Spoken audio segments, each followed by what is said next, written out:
great about that, other than trying to help people who are in a state of disease. I mean,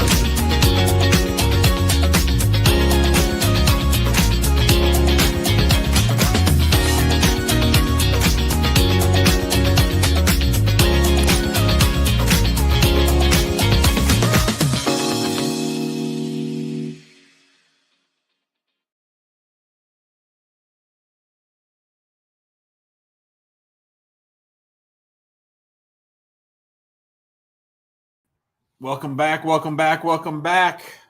It's your boy Jim Hacking running the whole office by myself here. No one is here. We got some snow today, and Tuesdays is a work from home day anyway. So it's cold here in St. Louis, cold and snowy. It's supposed to snow a lot more tonight. So we'll probably be working from home tomorrow and Thursday, I would imagine, the way this town doesn't know how to handle snow. How's everybody doing? What is going on in your neck of the woods? This is episode number 764 of the Immigration Answer Show, and today is Tuesday, February 18th. We got a lot of friends here. I want to give some shout outs to everybody. Let's see. Ahmed is here. Chetty is here as per usual. Kwaku is sending good wishes. I got Jay Cruz in the house. Tony is here. Nurse Laura is excited about today's show. We got Yusra here. Austin is here. Julian checking in from London. Carolyn somewhere on the road. Natalie is here. Kanyoms is here. The studio is full. The studio is filling up before the show starts. So if you're not on the text line, you need to make sure that you text the word show, SHOW, to 314-470-3300. That way you'll get a link to the waiting room before things start. But yeah, we're waiting until an hour before to send that out, and I'm getting in early so that I don't get locked out like I almost did last week. All right. Let's go ahead and get started and talk to Renee. Hello, Renee. Renee, your microphone is muted. Yes. Good morning, Jim. Can you hear me now? I hear you. Yes. Thank you. Thank you so much. How are you? How's everyone? Good. How are you doing? Good. Okay, Jim, I have a question. My brother was recently arrested in Alabama on the 20th. From Jamaica. He came in on a B2 visa in 2019. He's only 23 years old. So he's married to a U.S. citizen. They do have a child together. They've been together roughly about a year and a half or so. So he was at the bar, slightly intoxicated, went into the wrong car, thinking it was his car. Pretty much same model, brand, only in color. The only difference was the year. Wait, this So sounds like my cousin Vinny. That was the whole plot of my cousin Vinny. The two guys from New right, York got arrested I in know. Alabama. It was a different car. Yeah, no, everything was the same. So he went in to get a wallet. He noticed that okay, this is not my car. Stepped out, went into his car, and drove off. So apparently the police went to his house. They followed him, went to his house, arrested him, right? And so he's been in jail ever since, and that was on the 20th. The charge was breaking and entering, no theft. They went back to the bar, and the lady said nothing was taken in her car. Nothing was taken, but um, he's been in jail ever since. We have been trying to get a criminal attorney, an immigration attorney. The thing though, his wife actually did the I-130 petition the same day he was arrested. They submitted Ah, it online. Right. okay, well that doesn't get. I mean, when did he enter the United States? In 2019, 2019, And how long has he been married? about a year and a half. No, I'm sorry, they got married in October of last year, but they've been together for over a year and a half, and they have a child together. They got married in October of 24, Yes. and then they sat on their butt and didn't do anything, even though he was out of status. Yeah, I know. Does he have proof that he's been here since 2019? Because ICE might try to expeditedly remove him. Yeah, he's actually on hold at the moment. They actually reduced his bond. He had a hearing on Thursday for the Okay. criminal case. So Right. so my first piece of advice is don't get out of Alabama jail. Okay. Don't get Yeah, out of Alabama jail. Why did they only file the I-130? That does nothing for his immigration status. And I now know. he's going to be in removal, so he's probably going to have to prove up the marriage by clear and convincing evidence. The fact that he has a child, that's good, but what a mess that a lot of this could have been avoided. Does he have a criminal defense attorney? No, we've been looking for that for about since this situation happened. Which was when? This happened January 20th, Now, come on. inauguration day. You're telling me in a month you couldn't find a lawyer, a We criminal defense hold on. Criminal defense lawyers like to make money.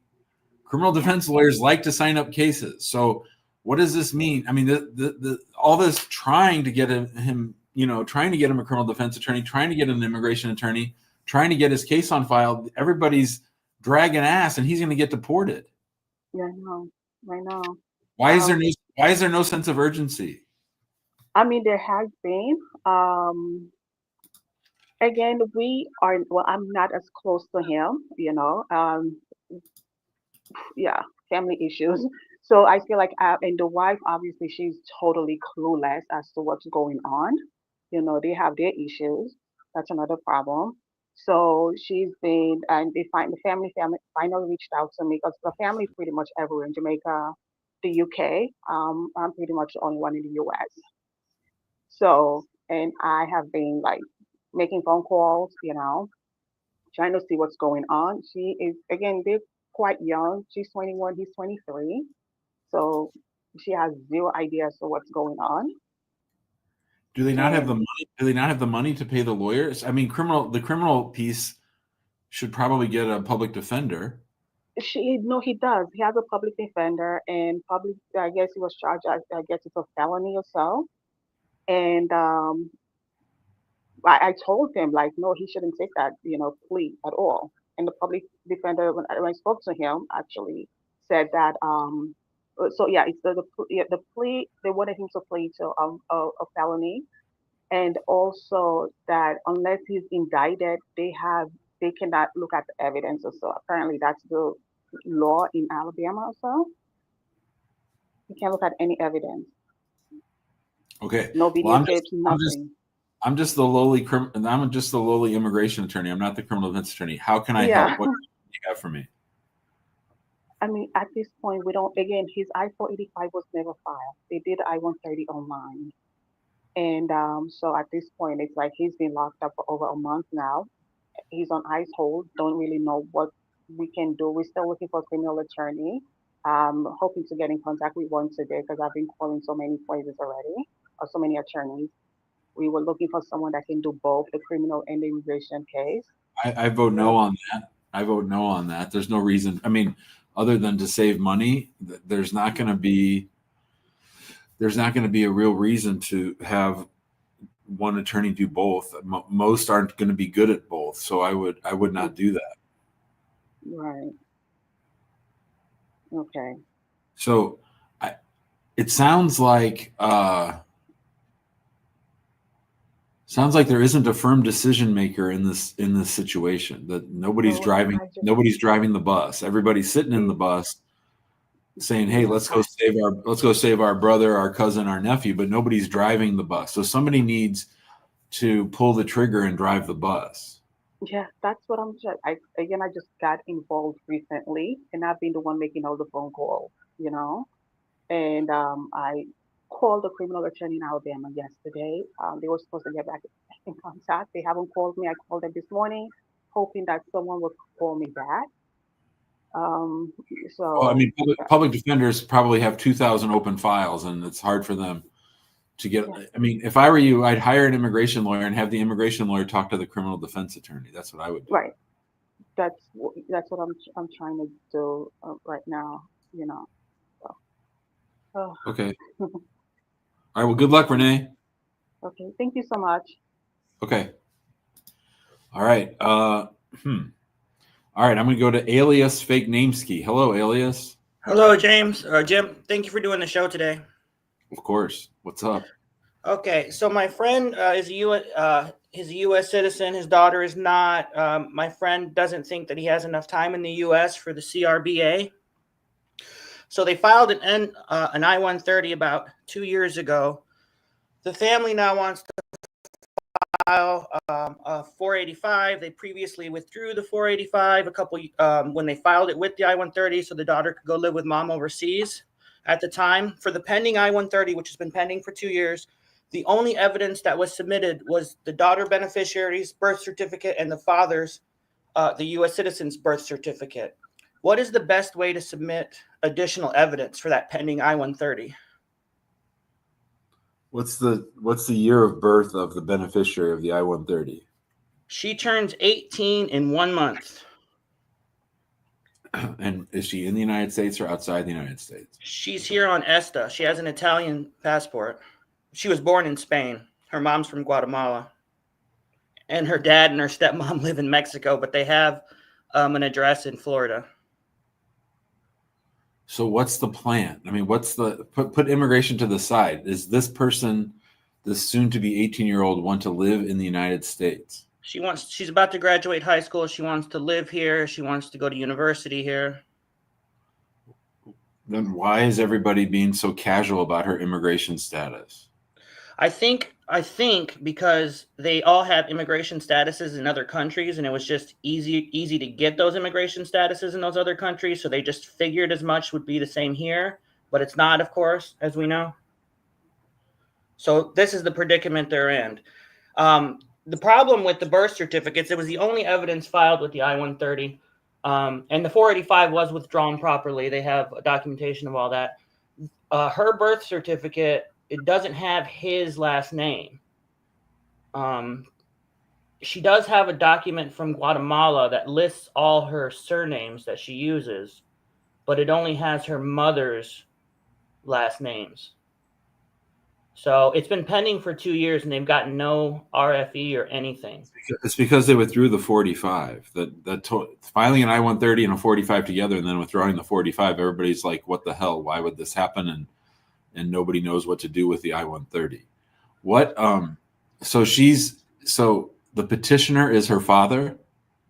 Yeah, he doesn't think he has enough presence for the in the U.S. for the CRBA. Yeah, we're for the purposes of this discussion, we're putting CRBA to the side. We're talking about an immigration-based green card through her father is what we're talking about. The I-130 was filed by dad, right? Yeah, dad and stepmom. But yeah, dad's the petitioner. Yeah. And does dad live in the United States? They have an address in the United States that they use. They pay taxes here, but they predominantly live in Mexico. But they have an address here. They pay taxes here. Stepmom's a U.S. citizen. They use stepmom's parents' address as their residence here. Okay, so what's the question to me? I mean, number one, why are you dealing with this? Why are they not dealing with this? Who are you to all these people? Just a friend of theirs. Just a friend. But these people are fuck ups. They're being way too casual with everything. Why are they trusting it to a friend to call an attorney on a YouTube call-in show? Why aren't they hiring an attorney to solve their daughter's immigration problem? I think money is an issue for them. There's some language barriers as well. Well, how does she support herself in the United States? That I'm not sure. I don't know if her mom's from Guatemala. They have money for that, right? Yeah. So they're supporting a child living in the United States, but they're not taking care of her immigration status, which would actually give her the ability to continue to stay in the United States. So this is really stupid. And I'm going to push back that it's money. Okay. That I'm not 100% sure. For the pending I-130, what is the best way to submit additional evidence, even if they just want to stay there for now and not file the 485 yet? But you said she's here in the United States. Yeah, she's here on ESTA. And she's about to turn 18. Yeah. How long has she been going to school if she's been on ESTA? That doesn't make any sense. ESTA's 90 days. Yeah, she's only been here since January. So wait a minute. So she comes on ESTA and she immediately enrolls into high school? No, I think she's doing online school. She's about to graduate high school. I don't think she attends a U.S. school. Okay. All right. But she wants to go to university here. Then she needs her green card, and she needs everyone to get off their ass and do what they're supposed to do instead of screwing around. So if they file the I-14 or the 485, let's say they file it tomorrow, submit all the evidence with that. How do they bulk up the evidence for the I-130? Well, so that gets to the question that you've been trying to ask me, which is her dad's name is not on her birth certificate, or his last name is not on the birth certificate, or her name isn't listed as his last name. What are you saying? Her name isn't listed as his last name. He is on the birth certificate. That's okay. It lists him as her father. Yes. And what kind of a relationship have they had in the last 17 and a half years? She's lived with him. She lived with him in the U.S. for about a year, a couple years ago. That's when they filed all this originally. But then she wanted to go live with her mom, so they withdrew the 485 properly. Right. Yeah. So, but other than that year of living together, they have no real time together, like over her childhood and everything. No, they do, but not in the U.S. In Mexico and Spain. That's okay. I mean, I would imagine the I-130 has been held up for two reasons. One is they only submitted one piece of evidence, her birth certificate, and two, they made them all a mistake. They made them all confused when she withdrew the 485. So again, I'm going to strongly suggest that this family, instead of messing around with a friend, no offense to you, that they hire an immigration attorney to help them sort this out. Okay. How would that? So, because they have pictures of her and him growing up together. They have a close relationship. Everybody in this family, they love each other, and they all want to help her. USCIS doesn't know that because they submitted a birth certificate and nothing else. So good luck to them. Let's move on to the captain. Hello, captain. Hello. Hey, Jim. How you doing? Hey, I'm good. Thank you for taking the call. Sure. I have a question. So I and my spouse is a full-time student. I am an immigrant, and we got married in 23. We're still waiting for I-130 to be adjudicated. But since she's a full-time student and I had STEM OPT, I could, my lawyer said I could sponsor myself, and that's what we did. You think that would be a problem? I had like 6 months pending when we filed of authorization, and I make more than six figures. So I was making money enough for that. So what do you think? So you have an I-130 and a 45 that you filed at the same time? Yes, and I got my work permit from that. Yeah. When did you file the I-130 and the 485? Yes. When? November 23. So a year and 5 months ago. Yes. And did your spouse submit an affidavit of support? I think she did, but they combined our income or something like that because she was a full-time student. She was making money. She had 3 years tax return, but she wasn't making by the time we filed. She stopped working. So you need to know your case. My question is, did she sign an affidavit of support, and did you send it in? Yes. Okay. And have they sent you any requests for evidence? Not yet. Nothing. And you're telling me that in the affidavit of support, you guys tried to include your OPT money? Yes, right? we had a lawyer, and that's what. Yeah. Yes. In my experience, that doesn't work. In my experience and the experience of our office, having filed thousands of these cases, it is infinitely harder to get them to pay attention to the income of the beneficiary than it is to simply find a co-sponsor. So I believe the reason that your case has been held up for a year and a half is because you didn't send them an affidavit of support of a co-sponsor, and they don't know what to make of the I-864 that you submitted, because most people don't try to include the income of the beneficiary, and USCIS doesn't like it when they do. Do you think they'll send an RFE? Is the next step, or? Yeah, probably.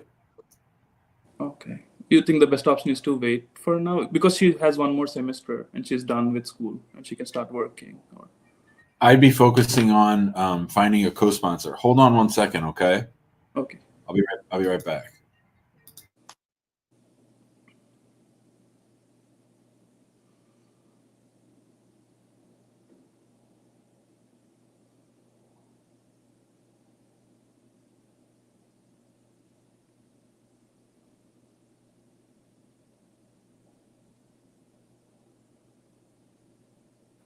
All right. Sorry about that.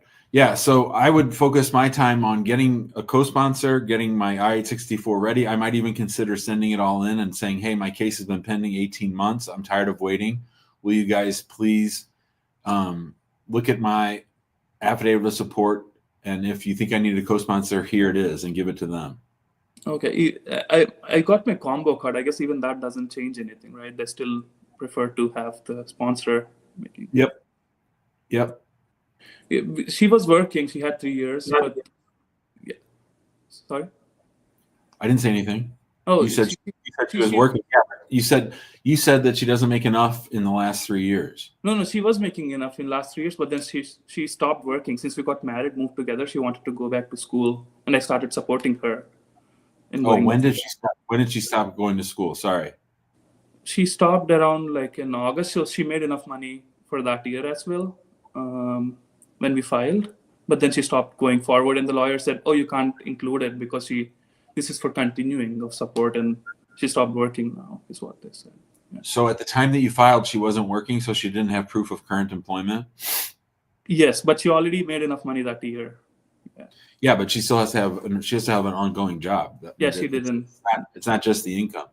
Yeah. All right. Well, good luck, Captain. Thank you, Jim. Bye, buddy. All right. Do we got TikTok questions, Hina? Let's see. Hina's not even able to get in the damn room. I don't know. Let's see.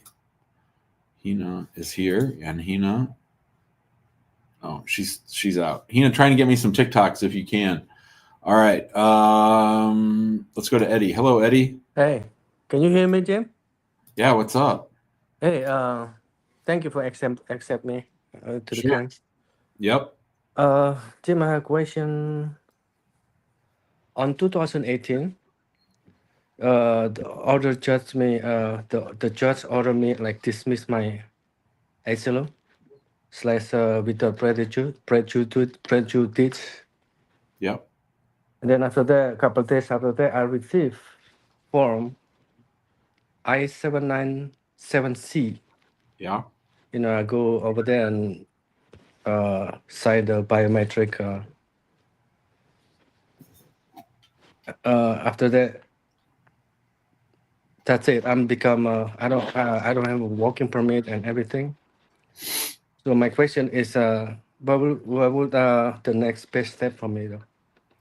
What kind of case got dismissed?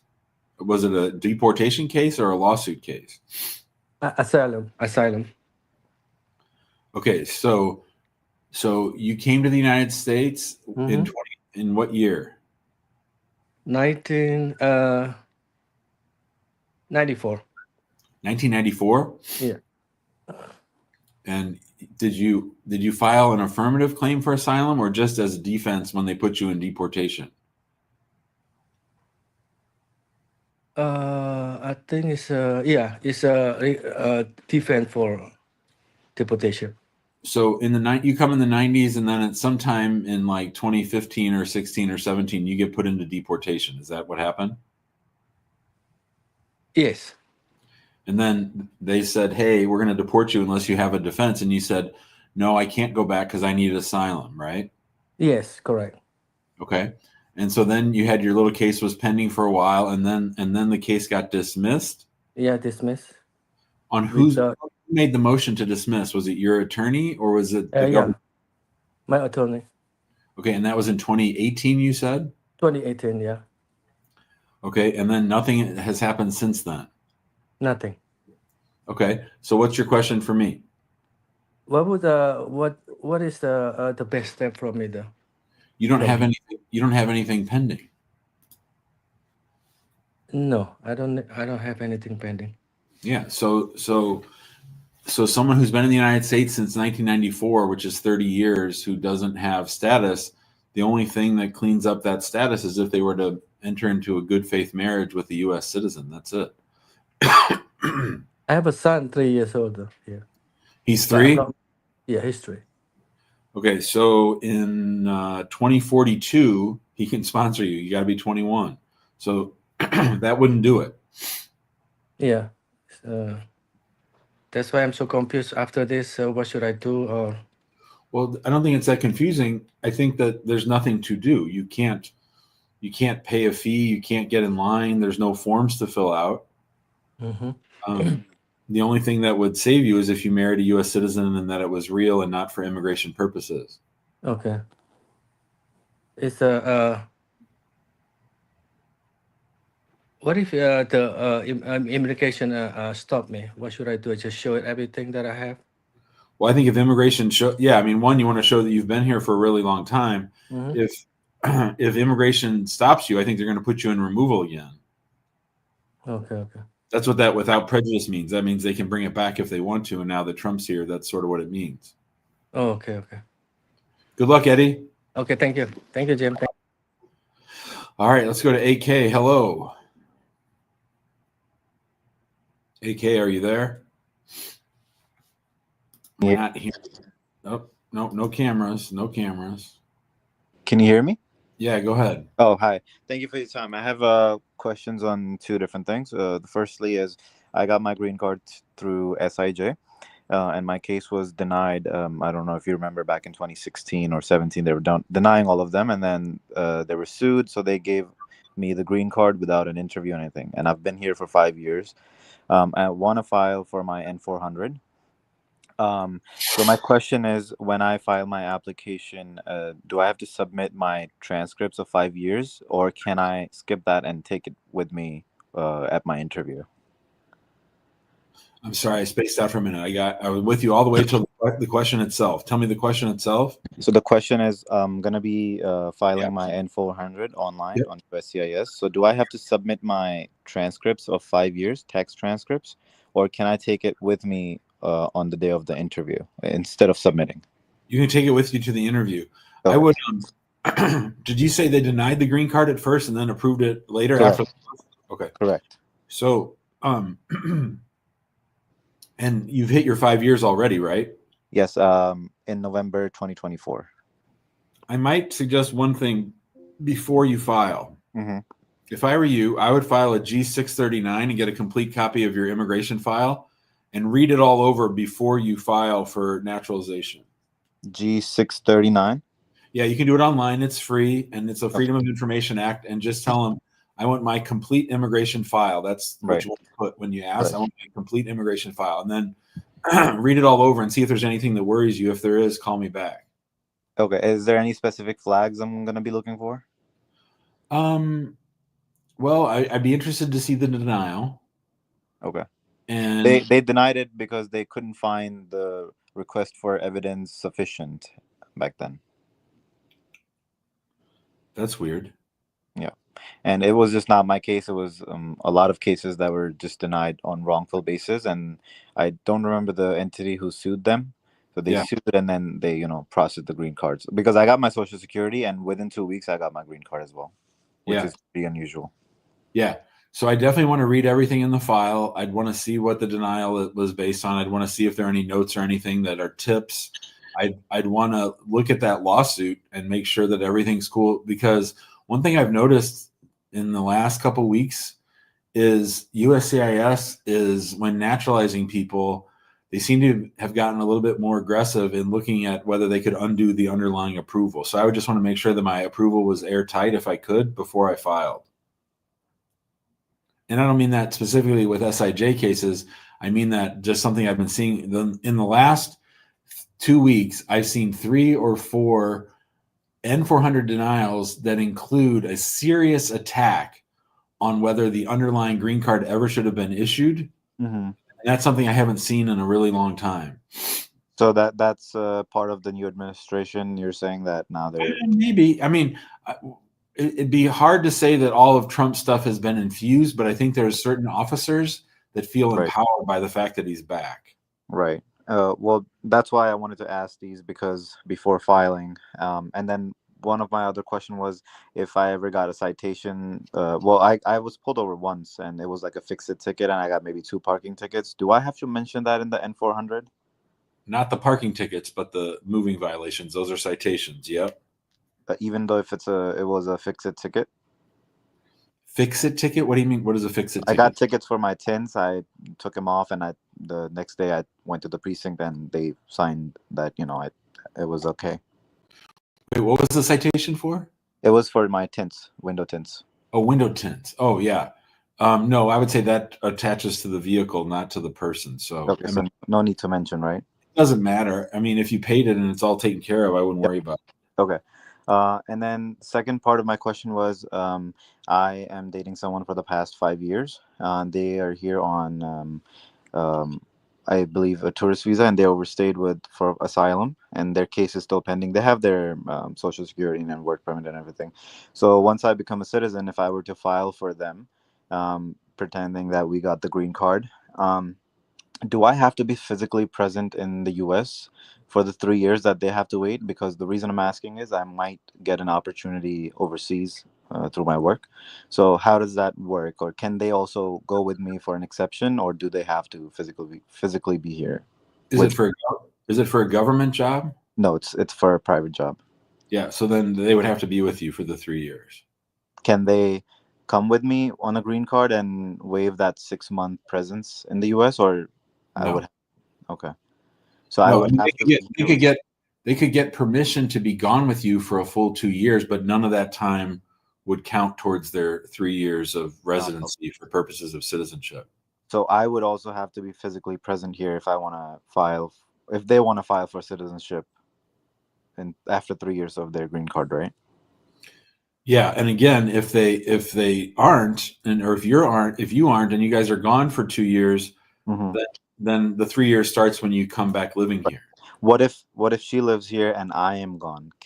That cannot be possible? So the it used to work that way, but the Biden team really tightened up to where they say you have to be living together in marital like harmony, like you have to be together. Right. Okay, that makes sense. Thank you. I will request the G3 639, and then I'll get back to you. Thank you. Bye, buddy. All right. See ya. All right. Let's see here. What is going on? All right. He has not got the TikTok. Okay, no problem. Can I apply for a green card before 1 year of granted asylum because the process takes more than 1 year to issue the green card? We've been telling everybody to wait the full year. The Biden team said that they were going to shorten that time, but they really haven't. I'm married to an American, just had a child outside of the U.S. Can the baby get citizenship? That depends, but most likely they can. Most likely the kid is a citizen, but you have to look at the rules and make sure that the U.S. citizen parent has enough time in the United States. Barbie is here. Hello. Hi, how are you? Great. How are you doing? I'm good, thanks. I have a question for you. So I've been married for 7 years. My husband and I have one child together. I put in his petition for alien relative maybe a year after we got married. We got separated within the process, but when I went to pay for the visa, my house burned down, so I lost all that information, so it expired. So I applied a new I-130. But the thing is, when we were separated, I sent a letter to immigration saying that we're no longer together, and all the bad things that you could ever think of. So now we have 2 months for them to make a decision on the now I-130. Do you think I need to hire an immigration lawyer? So I'm gonna call this fellow Joe. Okay. Okay.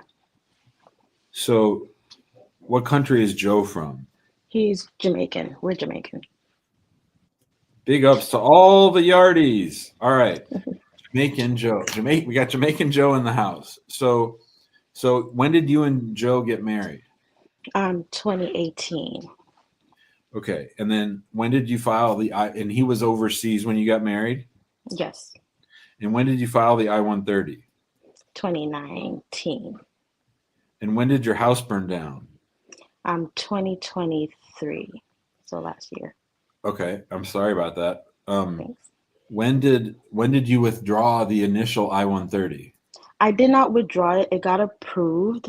Then it's sent to the visa center. So we were supposed to come up with some money to pay for the visa, Oh yeah, which I couldn't do it at the time. So it got terminated basically. because you went more than a year without talking to them. Correct. Got it. Okay, so when did that happen? I think in 2020, we're in 2020, 25 now. So maybe 2023. 2023. So you had a bad 2023. You withdrew the I-130 and you had a fire. Yes. So I Okay. didn't withdraw. It got approved. I just didn't follow up on it because Yeah, of it died. everything with COVID and everything. Okay, fair enough. Fair enough. You're right. Okay, so you didn't write them a mean letter saying that Yes, Joe's. I did. Okay, so when did that happen? Maybe in 2020.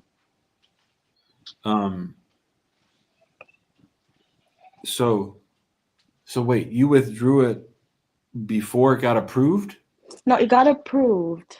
It got approved January in 2019 because I applied for it. I applied for it in April of 2018. It got approved January of 2019. Okay. Then it went over to the visa center. Right. So 2020, I didn't contact with them because of COVID and everything and work and having a baby. So in 2020, we separated and I sent the letter because I wrote a letter, sent it to them. What did it say? So it says that I, the wife of the person, we're exchanged wife and husband, and we no longer live together.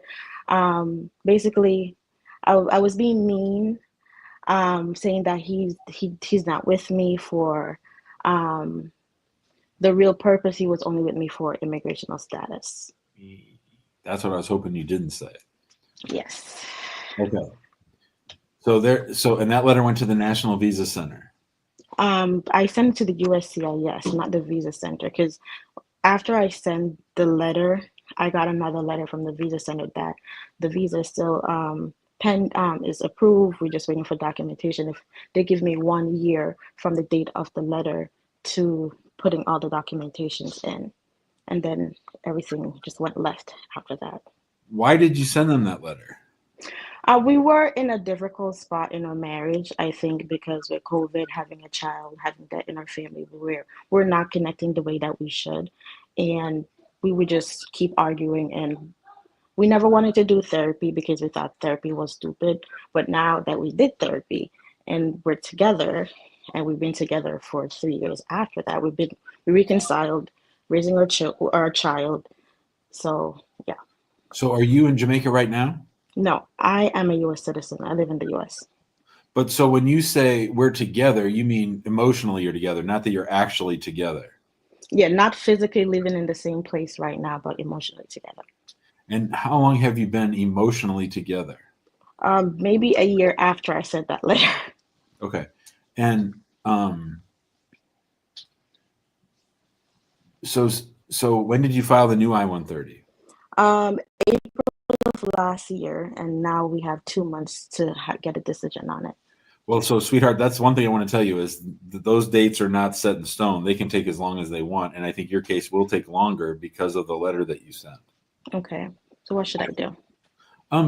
Have you requested? So if I were your lawyer, before I would have filed the new case, and you can still do it now, I would do a G639 and track down the entire file. I want to see exactly what your letter says, and I want to see if they have any reactions in the file to what you said in your letter. Okay.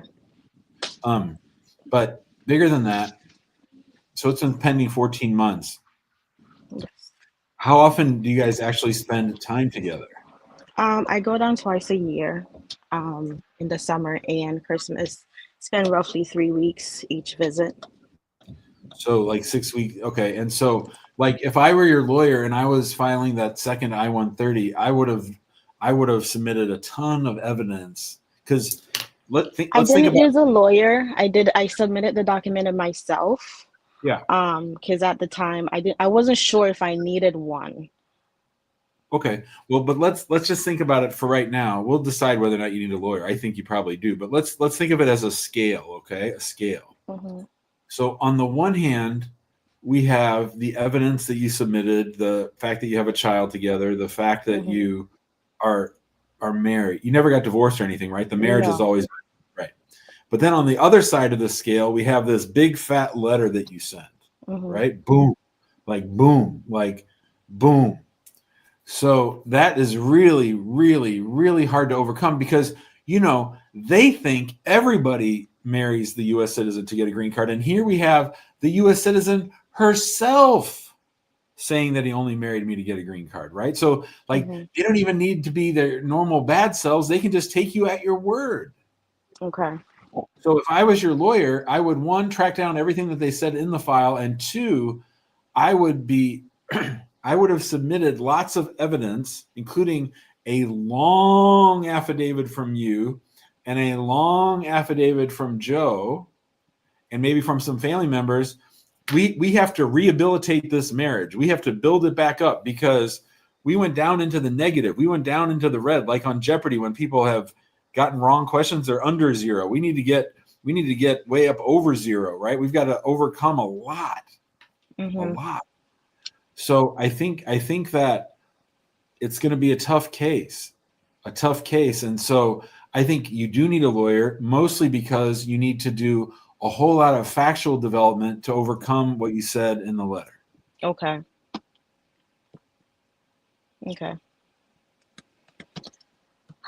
Okay. If you want our help, send us an email. Oh, I should turn on the where people can get a hold of us. But yeah, email us info@hackingimmigrationlaw.com. Say this is Barbie, and I need to talk to someone about help with a pending I-130. And I was on the show with Jim at about the 35-minute mark on Tuesday. Okay. Thanks, Barbie. Thank you. Bye. See ya. Bye. Can a mandamus be done for an I-90? Yes, and a mandamus can be done for an I-90. Hey, Jim, what is the status hearing on asylum, individual hearing in court? That's your trial. That's whether or not you get to stay in the United States or not. All right. Let's go to Pamela. Hello, Pamela. Hi, Mr. Jim. Thank you for picking me. I've been trying to get a hold of you for the past week. So my case is a little bit difficult. I came here on a J1 visa. I finished my 2 years as an au pair. Then I did a B2 visa. Then before my B2 visa ended, I got married. I filed in January 2024. I got my work permit around July 2024. I then got a interview date which I did not see up until it was later. I then had to call USCIS to try to schedule for another one. They said they would get back to me. But while still waiting for that, my husband died. Oh, geez. Oh, I'm sorry. Yes, so I'm sorry, I'm a little bit shaky. I'm Of still course. trying Of to course. get over it, but then it's difficult. After that, I got the travel permit. Then after the travel permit, I had to move away from that state that I was in with my husband because I couldn't afford the rent there, and I also had to get a full-time job there. I was working part-time, but now I got a full-time job and I had to move. I work now, it's pretty good. I can pay my own rent and my own bills and stuff. So my question is, how do you think my case is right now, and how should I move forward? So, a couple questions. I mean, first of all, obviously, I'm very, very sorry about your husband passing away. What happened? How did he die? Car accident. Car. Oh, geez. I'm very Yes. sorry to hear that. Thank you. When did he pass away? October 12th, 2024. And um, the naturalization interview. Are you saying that that you found out about it after it had been scheduled? Yes, they only sent me the notice. They did not include anything online on my own online USCIS account. So I saw the letter later after. It was like a few days after the interview was supposed to happen. So when I noticed the letter, I called the USCIS immediately. Then they said they would get back to me. But ever since then, I haven't had anything. Then my husband passed. I had been just dealing with a lot. So when was the interview scheduled for? In September, I don't remember that date. I'm sorry, the audio garbled. I'm having really bad audio here today. I don't know why. Could you say it one more time for me, Pamela? In September 2024. Okay. And then you found out about it after the fact. It never was in your online portal. Did you have an attorney or were you by yourself? I'm just by myself. Okay. And so you called them after and they said, we'll let you know. What field office was your interview supposed to be at? In New York. Okay. Yes. All right. And how long had, I know two things. One, sometimes on a J1, people are subject to Rule 212E, which means they have to go back home at the end of their J1. Were you subject to that rule?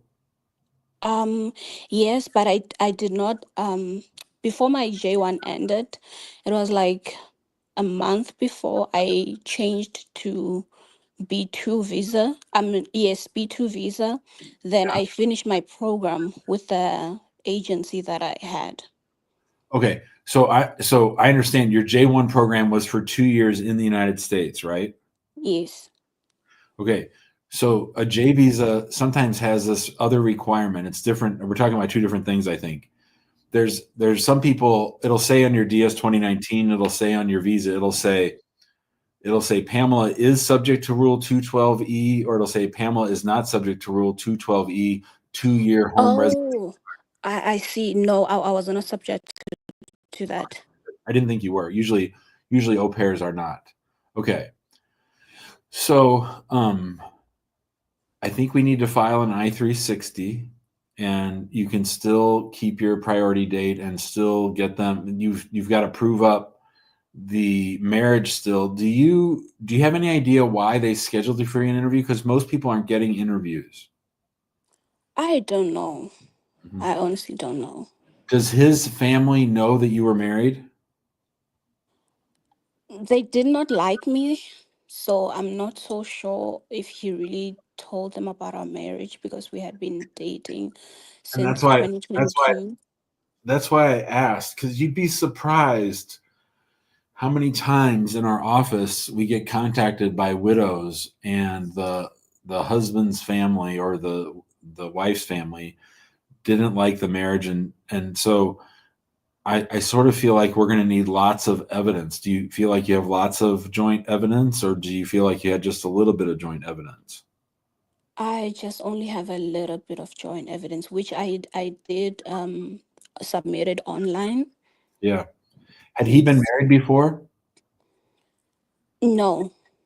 And you had been, neither of you been married before? Actually, yes, he was married, but he said something about his marriage not being recorded or something like that.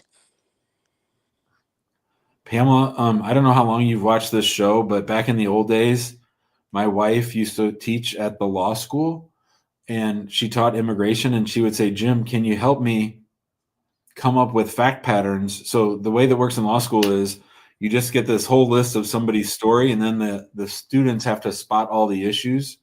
You have a ton of issues with your case. Not saying that it's not approvable, but I have someone. How long were you married altogether before he passed away?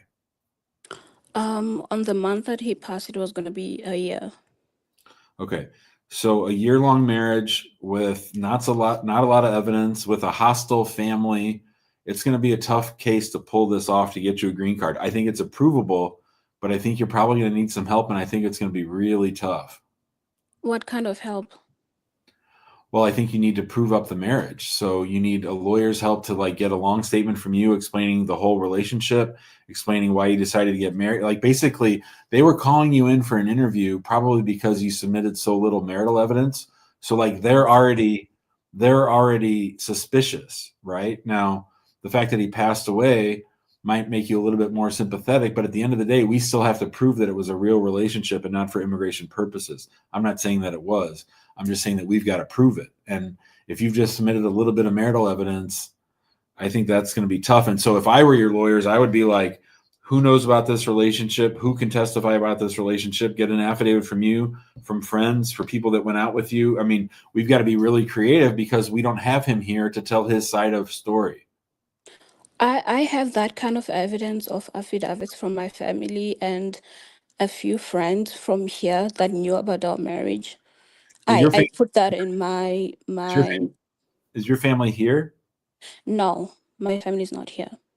Yeah, so that's all self-serving because of course they're going to say whatever you tell them. That they don't have firsthand knowledge. Like they didn't go out to dinner as a couple with you or observe you as a couple. So did you guys join your bank accounts and pay bills and do all that stuff?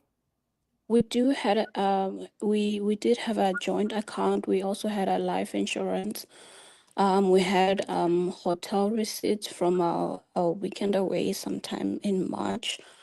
Did you use the bank account?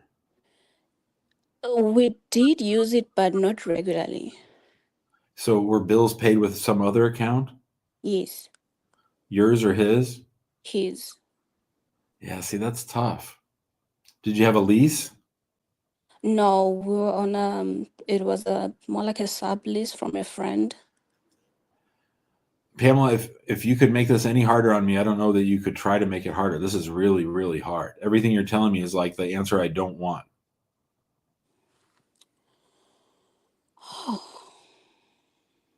I think you're going to have a real fight on your hands to stay in the United States. Okay. Not saying it's impossible, but they're going to be, I mean, we already know they're suspicious because they scheduled you for an interview. Yes. So we already know objectively that they don't feel they have enough evidence to approve the I-130. Yes. Okay, so I should get a lawyer? I would say so. I would think you're going to need a lawyer. Yep. Okay. Okay. Thank you so much. Good luck. Sorry for all that. Thank you. That's tough. That's a tough case. I feel sad for her. Sad for her. Oh, I think Hina said there's some TikToks. Ooh, wow, there are. All right, here we go. Number one, tip took one. Can I apply for a green card before 1 year of granted asylum? Oh, I answered that one. Salome. Oh, hello, Salome. We had a client named Salome who got really screwed because she married a white guy. I'm married to an American citizen and just had a child outside of the U.S. Can the baby get the citizenship? Yes, it depends if the citizen has been in the United States for at least 5 years, and 3 of which were after turning 14. Jester Cruz. What can I do to get more time for my I-130 to be approved if I have a pending appeal with the BIA? More time for my I-130 to be approved. I think I might think about suing on the I-130, try to make the I-130 go faster. Millie, do you have anything about parole in place for other situations on the I-131 form? No, I don't. Alicia, 2025. I filed for my mom. However, I didn't do a work permit. Is that an issue? Only if mom wants to work. But I would say go ahead and do it. It's the best proof of status that someone can have is that work card. I mean, it's one of the best proofs for people who have nothing else. Dynamic. Is it normal to get a notice from USCIS that my biometrics were reused? It happened 6 times so far. I would say that seems like a long pending case, and I'd be wondering why is it taking so long. Fibonacci, any movement expected in the EB3 visa category bulletin? Not now, but I would say in about 6 months. MP Boston, I-90 extension, 10 years. Okay to travel abroad with the extension form, clean background. I would go get a stamp from the USCIS Info Pass in your passport. God's Green Earth, can I continue processing my I-130 if my derivative is no longer immigrating? Yes. Doris Marvin, work visa EB3 with DACA, is it possible? Most likely not, because you probably have unauthorized presence and you can't adjust. Zadiator, my parents are visiting the U.S. If they visit Canada, do they still need to exit in 6 months? You mean, does the clock reset? I don't know. I would say don't keep leaving and entering. If your parents are here visiting, they shouldn't go to Canada. Can a mandamus be done for 990? I answered that one. Husband is undocumented, 2 years here with no I-94 and didn't file asylum. Does he have to leave? No, he doesn't have to leave. But you probably need to think about talking to an immigration attorney. I answered the one about what's an individual hearing. Yeah, that's your final hearing. An individual hearing is usually your final hearing, and a judge can grant you asylum at that point. Ivan Kadina, I have a marriage interview coming up. Any suggestions? Yeah, we have a whole playlist on YouTube. You can look at all of our marriage cases. Our marriage-based green cards is probably what I've done the most of, and we also have some mock interviews. We're also getting ready to film a new mock interview with Amani, the officer, pretty soon. Can we file a green card if citizen spouse is not working and not filing taxes, but it's a genuine marriage? The U.S. citizen has to file their taxes even if they have zero income, and you're probably going to need a co-sponsor. All right, let's go to Q. Hello, Q. Q, Oh, you're on hello. mute. Hi. Thank you. Salam, Jim. How are you? Great. Thank you for taking me in. I have a few questions. So I recently got married in Jordan, and I live in Arizona currently, U.S. citizen by naturalization, not by birth. And my wife is 17-year-old. So I started the I-130, and my question is, what kind of documents I need to submit for this case since she's 17-year-old? Is it legal for 17-year-olds in Arizona to get married? I think yes, with a guardian permission. So do you have proof of a guardian's permission? Yes, in Jordan, she needed a guardian to have the contract approved and everything. How old are you? 24. Are you related? No. Okay. How did you meet? Family. Okay. So, I mean, you got to prove up the marriage. So you got to show the wedding. You got to need all the regular marriage evidence. But then I also think you would probably want a statement from her saying that she decided to be in this marriage, that she wanted to be married to you, and that she wants to come to the United States. I would say you don't need a ton of extra evidence, but you need to walk through that it was legal and legally recognized. Okay, yeah, I have all documents, marriage certificates, and everything. So I was able to take an English marriage certificate from Jordan. Should I submit the Arabic one and the English one, or? So there's this thing called the visa reciprocity table. I'll put it in the comments. The visa reciprocity table. If you look at that, you can look up Jordan, and you can see reciprocity table. Look up Jordan, and it'll tell you exactly which marriage certificate they want. Okay. Okay. Let me just. Okay, and lastly, do I need statements from people who are there? Because it was a family, like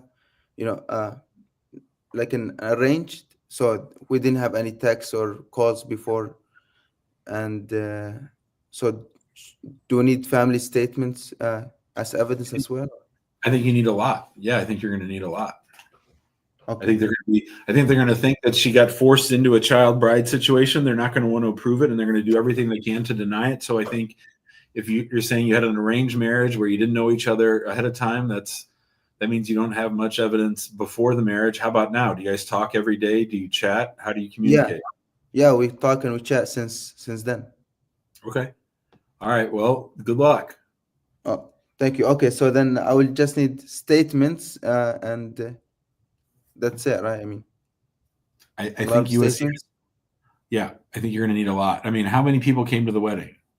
A bunch, and including my parents as well. So I don't know if they would count as. Yeah, you need statements from lots of people. Okay. Okay. All right. Thank you. Appreciate it. Bye. All right, everybody. That'll do it for today's show. We'll be back tomorrow. Let's see what time tomorrow. Tomorrow's Wednesday. I'm supposed to give a talk tomorrow. Looks like tomorrow's show's at 3:00, 3:00 Central. That'll be episode 764. Remember, instead of complaining about the waiting room being full, try to get in the waiting room early by texting the word show to 314-470-3300. That way you're in there before anybody else and you can ask us a question. Text the word show, SHOW, to 314-470-3300. Thanks for all the hearts on TikTok. Thanks everybody for being here. Hina and Huli, thank you for your help. I hope you guys all have a great day and we'll see you tomorrow. Bye guys.